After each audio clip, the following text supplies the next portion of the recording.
Hi guys, I just wanted to come on and give you a little tips and tricks for our second page of our performance task, which you're going to submit to me because it is a little confusing. So for this first one, we are going to use this function, okay?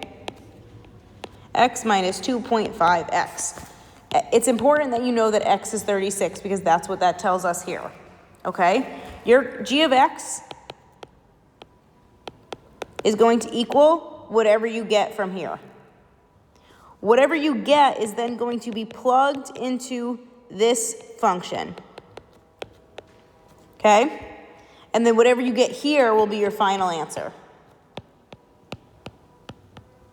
okay? So first step, maybe I'll write the steps down.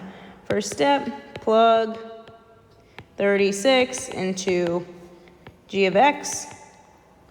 So that means wherever x is. Step 2, then plug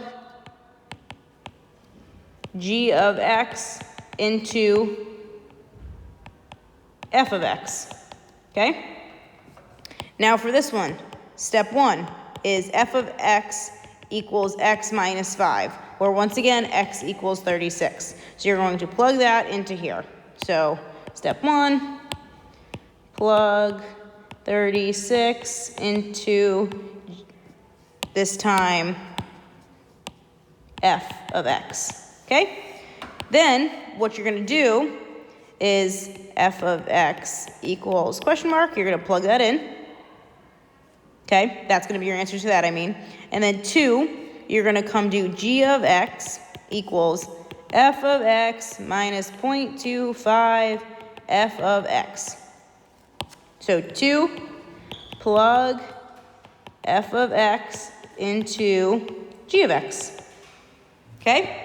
So wherever you see, in this case, wherever you see what was an x, you're now going to plug in f of x, and f of x is your answer to this. Okay? Those are little tips and tricks. Important to watch. Then down here, you're just going to explain to me whether your answer for here,